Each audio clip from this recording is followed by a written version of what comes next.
മൂവാറ്റുപുഴ ആരക്കുഴയിൽ കടന്നൽ കുത്തേറ്റ് 10ഓളം പേർക്ക് പരിക്ക്. ഒരു ഫയർഫോഴ്സ് ഉദ്യോഗസ്ഥനും കടന്നൽ കുത്തേറ്റു. ഒരാളെ കോട്ടയം മെഡിക്കൽ കോളേജിൽ പ്രവേശിപ്പിച്ചു. ആൻ മരിയ സൺഡേ കൊച്ചിയിൽ നിന്ന് വിവരങ്ങൾ നൽകാനായി ചേരുന്നുണ്ട്. ആൻ, ഇത് കടന്നൽ കുത്തേറ്റു എന്നാണ് മനസ്സിലാക്കുന്നത്. ഒരുപാട് പേർക്ക് പരിക്കേറ്റിട്ടുണ്ട്. എന്താണ് അവിടെ ഉണ്ടായത്? ഈ പരിക്കേറ്റവർ ആശുപത്രിയിലാണോ? അമൃത, രാവിലെ 10 മണിയോടുകൂടിയാണ് മൂവാറ്റുപുഴ ആരക്കുഴ പഞ്ചായത്തില് ഈ 10ഓളം പേർക്ക് കടന്നൽ കുത്തേൽക്കുന്നത്. ഈ പള്ളിയിൽ കഴിഞ്ഞൊക്കെ വരുന്ന ആളുകൾക്കാണ് കടന്നലിന്റെ ആക്രമണം ഉണ്ടാകുന്നതും. അവിടെ തന്നെ ഉണ്ടായിരുന്ന 11ാം വാർഡിലെ ഇലവും ചുവട് റബ്ബർ തോട്ടത്തിൽ നിന്ന് ഇളകിയ കടന്നൽ ആക്രമണമാണ്. അവിടെ നിന്നാണ് ഈ കടന്നൽ കൂട്ടം ഇളകുന്നത്.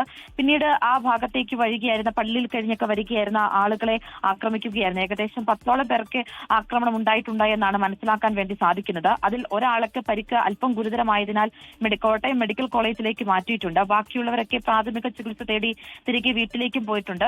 ആ സമയത്ത് ഈ സ്ഥലത്ത് അവിടെ രക്ഷാപ്രവർത്തനത്തിന് വേണ്ടിയിട്ട് എത്തിയ മൂവാറ്റുപുഴ ഫയർഫോഴ്സിലെ ഒരു ഫയർഫോഴ്സ് ഉദ്യോഗസ്ഥനും ഈ കടന്നലാക്രമണത്തിൽ പരിക്ക് പറ്റിയിട്ടുണ്ട്. ഒരു ജാഗ്രതാ നിർദ്ദേശവും സ്ഥലത്ത് ഫയർഫോഴ്സ് ഉദ്യോഗസ്ഥർ നൽകിയിട്ടുമുണ്ട്. അമൃത, ശരി. ആൻ മരിയ സണിയാണ് വിവരങ്ങൾ നൽകിയത്.